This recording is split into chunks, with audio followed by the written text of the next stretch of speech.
গোপালগঞ্জ জেলায় প্রায় ১৫০টি চার্চে নানা আয়োজনে বড়দিনের অনুষ্ঠান পালন করছে খ্রিস্টান ধর্মাবলম্বীরা। এ নিয়ে বিস্তারিত জানাতে গোপালগঞ্জের ঘোড়েচর ব্যাপটিস্ট চার্চ থেকে যুক্ত হচ্ছেন আমাদের প্রতিনিধি সজীব বিশ্বাস।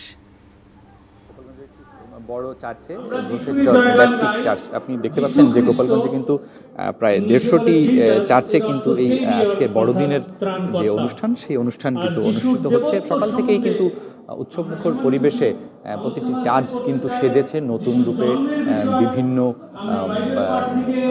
কার্টুনে, বিভিন্ন রঙে, বেলুনে বিভিন্ন চার্চগুলো কিন্তু সুসজ্জিত হয়েছে। এবং আমি আরেকটু যদি বলি যে সকাল থেকে যে অনুষ্ঠান সকালে ধর্মীয় কীর্তন হয়েছে, এরপরে ধর্মীয় আলোচনা হচ্ছে, এখন কিছুক্ষণ পরে কেক কাটার অনুষ্ঠান হবে এবং এরপরে কিন্তু দুপুরে কিন্তু প্রীতিভোজ রয়েছে এবং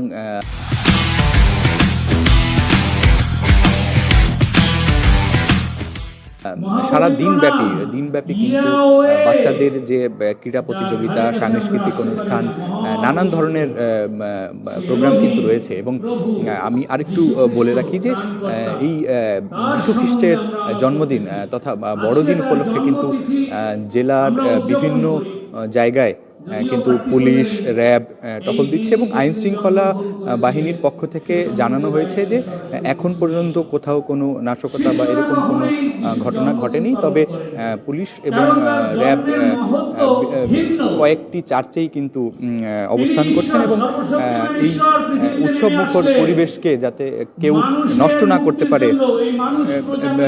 না করতে পারে সেই বিষয়ে কিন্তু প্রশাসন তৎপর রয়েছে। এবং ধর্মীয় যে সকল আলোচনা সভা, সে সকল আলোচনা সভার জন্য আমি এই মুহূর্তে রয়েছি গোপালগঞ্জ ঘোড়েচর ব্যাপটিস্ট চার্চে।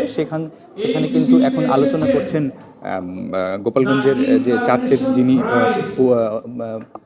উপযাজক রয়েছেন, তিনি কিন্তু এই ধর্মীয় আলোচনা করছেন। এবং আমরা দেখেছি যে নতুন দিন উপলক্ষে কিন্তু সকলেই নতুন জামাকাপড় এবং নতুন উদ্যমে কিন্তু তারা এসেছেন এবং প্রভুর কাছে তাদের মনোবাসনা চাইছেন এবং বিভিন্ন অনুষ্ঠান কিন্তু রয়েছে। আসলে এই বড়দিন উপলক্ষে একটি উৎসব কাজ করছে গোপালগঞ্জবাসীর মাঝে। তো এই ছিল আমার কাছ থেকে গোপালগঞ্জ থেকে বড়দিনের সর্বশেষ।